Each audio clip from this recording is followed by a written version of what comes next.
نحمده ونصلي على رسوله الكريم أما بعد فأعوذ بالله من الشيطان الرجيم بسم الله الرحمن الرحيم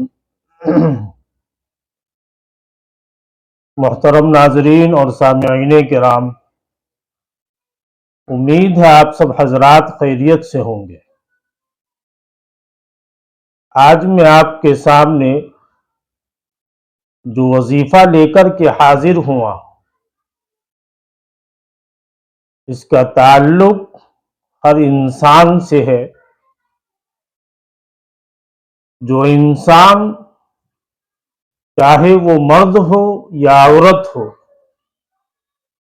وہ اپنی زندگی میں یہ چاہتا ہے کہ وہ انسان جب کہیں پر جائے تو اسے عزت و مرتبہ حاصل ہو،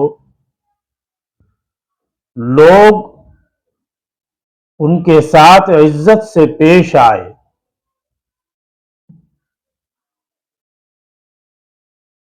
تو ایسے لوگوں کو چاہیے کہ سب سے پہلے اپنی زندگی کو بدلیں، اپنی زندگی کو دین کی طرف لائے، اپنے گھروں کے اندر دین کا ماحول پیدا کرے،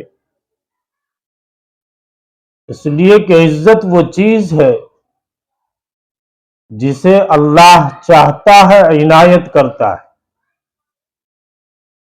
اور جس کو اللہ ذلیل کرنے پر آ جائے تو اس کو کوئی انسان اس کو عزت نہیں دے سکتا ہے۔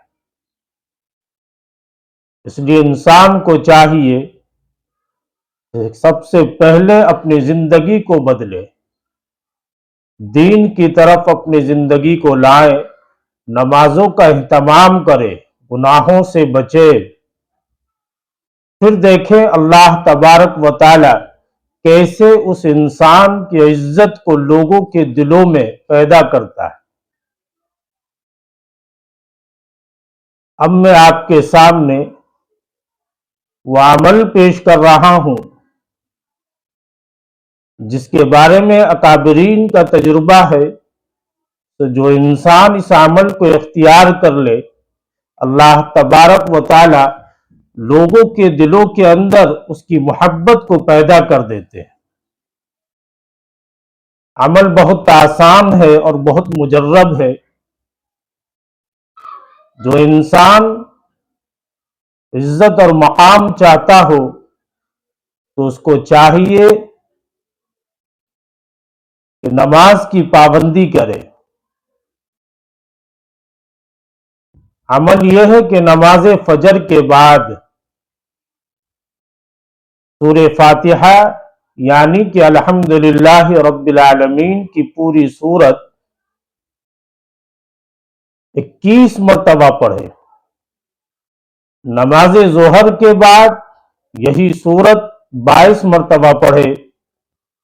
نماز عصر کے بعد 23 مرتبہ سورہ فاتحہ کی تلاوت کرے،